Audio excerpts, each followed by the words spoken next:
Dear friends, welcome back to the channel. Today we'll be diving into another machine on the Vulnhub, which is monitoring. The link will be put in the description section below so that you can download and play on your own. Before we get started, however, please make sure to subscribe to my channel and give this video a thumbs up. It really helps the channel grow. So now let's get started. I will take this opportunity to show you how to use Metasploit to exploit the machine, exploit specific application. Okay, we now can head over to Linux. First of all, we need to discover the IP address of the target machine. The utility I'd like to use, as always, would be netdiscover. So as you can see over here, the IP address of the target machine could be recognized as 24. So what shall we do next? We need to perform port and surf scanning with a map. To save time of this video, I've already completed before. So now we can get out its result. Let's scroll up a bit. So as you can see over here, I took the options like sync scan, the default script scan, and the virtual scan, and then full range port scan. The last option for all is ON to output the result into this file. From the map scanning results, we can tell that the target has 1, 2, 3, 4, 5, 6 open ports. I think we can ignore the last one because this is TCP wrapped. Okay, we do not need to care about this kind of surface. Okay. Now we can take a look at them one by one. The first one, 22, which is running SSH service and also the version information, open SSH. Though this version is pretty much outdated, unfortunately we cannot find its workable vulnerability. Okay. The second one is 25. Which is running SMTP or Simple Mail Transfer Protocol. In most cases, at the very initial stage, we cannot do very much against SMTP service. Okay. The next one is 80, which is running HTTP service and also the version information Apache 2. By its title, we can tell that the target machine is running Nagios XI. If you can use Google to make some research, this is some kind of application. Maybe we can do it now. We can go to the Google Nagios XI. So this is the monitor.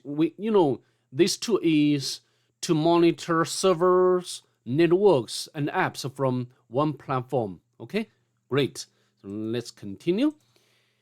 And next one is 389, a running LDAP service. And also next one is 443. So by its title, we can tell this application will be the same as this one. Okay. So what shall we do next? We need to enumerate these applications, both manually and automatically. Let's fire up the browser to perform manual enumeration first.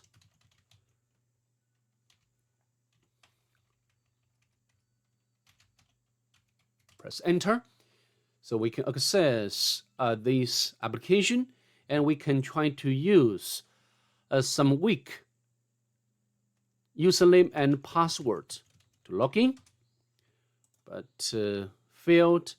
So how about we use bypass technique,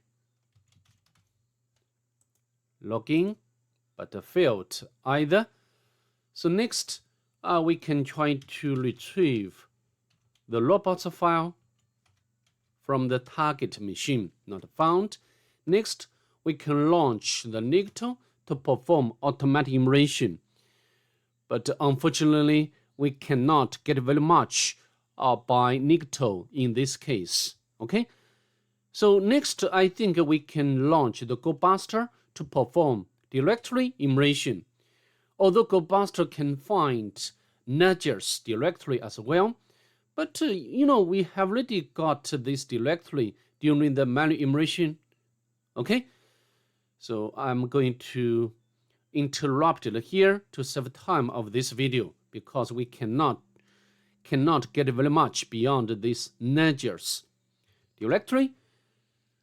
And up to this point, we have already completed our enumeration, but nothing very exciting. As a matter of fact, we need to make furthermore research. For example, we can, search a default. Specifically, we can, or in other words, we need to search a default username and password for specific application. Okay, and you can get this link. And the default username is this one. We can copy. And let's go back. We can, for example, here, we can use password like admin or password to log in. It does work. Fantastic. And even we can get the version of this Nagios XI. Great. So next, I think we can launch Searchsploit to see whether this version is vulnerable or not. Okay, press enter. Sorry. Yes, I think this version is vulnerable. And even Metasploit has some kinds of modules. So I think I'm going to launch Metasploit, which is one of most famous penetration framework, okay, to test whether we can use Metasploit to exploit this application. Otherwise, maybe we can try some other, exploit like Python exploit or PHP exploits. Okay, so how to do? Let's launch Metasploit console with the Q option. Q option means quiet mode. So this will not display banners. This can speed the startup. Okay, let's press enter to launch Metasploit framework. Although Metasploit has its GUI version, but I prefer to use console or terminal because this is more effective and efficient. So now we can search Nagios. And so exploit mix Nagios. Next we can use, just now I show you, use this command search followed by the keyword like the application name. And so how to do next? We can check whether or find appropriate version, appropriate module. And sometimes even we need to try them one by one. Okay, for example, we can try the first one. We can info and followed by the path of this module.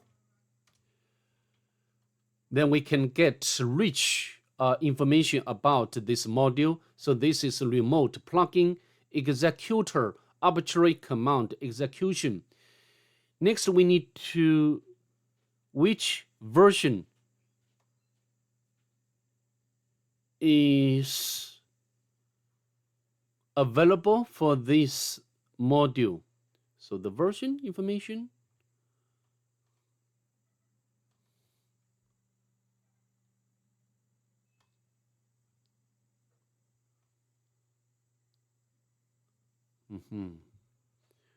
We didn't get the version of the Nagios itself. So maybe all version of Nagios applies this exploit module.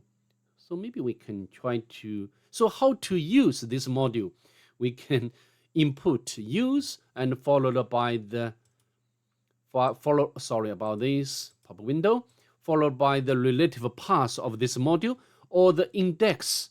The index 0. Okay. So now we can hit enter, and then we can show options, and we can set remote host to our target and port number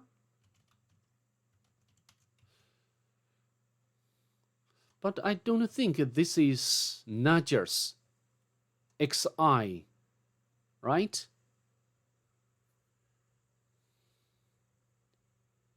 This one, I don't think this can work. How about this one?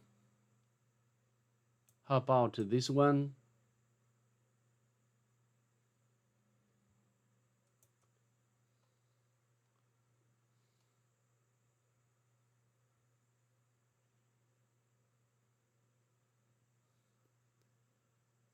How about this one? Prior to this version, so many modules are possible.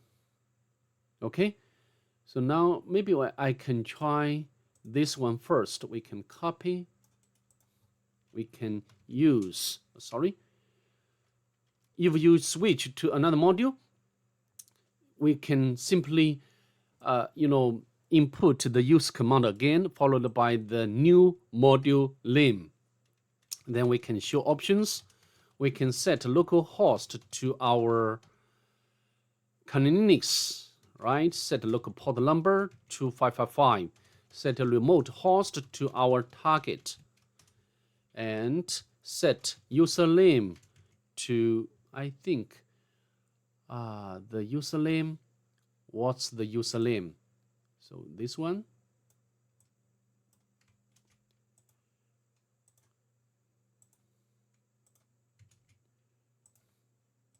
And password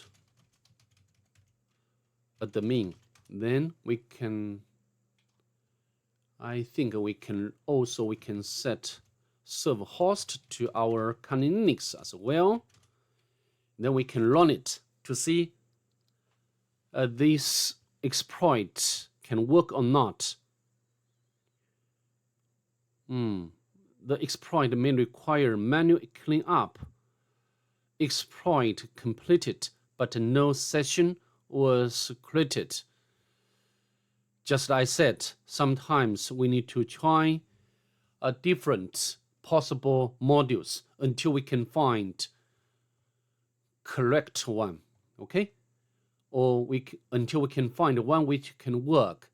So for example, I'd like to check whether this can work or not. We can copy, use, set localhost to our Linux, local port number, set remote host to our target, set. I don't think we need to change the remote port number. Oh, sorry, show options. So by default, the remote port is 80. I think it's fine. Target URL, and we need to set the username. We can copy from notebook. And set a password to admin. Let's run it.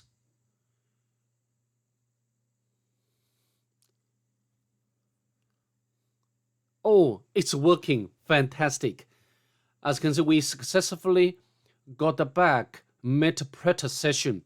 And now we can run many commands. You can use help. You can get the list of commands which you can run. For example, we can get the UID. Even the current user is root. So beautiful. So we do not need to elevate privilege at all because we have already got root, or we have already got a Metasploit which belongs to root user. And also, for example, we can get the you can upload the file, or you can download the file from the target machine. But usually we will want to get a shell. You can run command shell, and the Python 2 is there. Then we can spawn interactive shell. Okay. Oh, sorry. Python import pty bin bash. Okay. Now we can navigate to root directory and to get root flag. Very easy. Coconut. Okay, so I think that's pretty much it. I'd like to see you next. Bye. Have a nice day, please.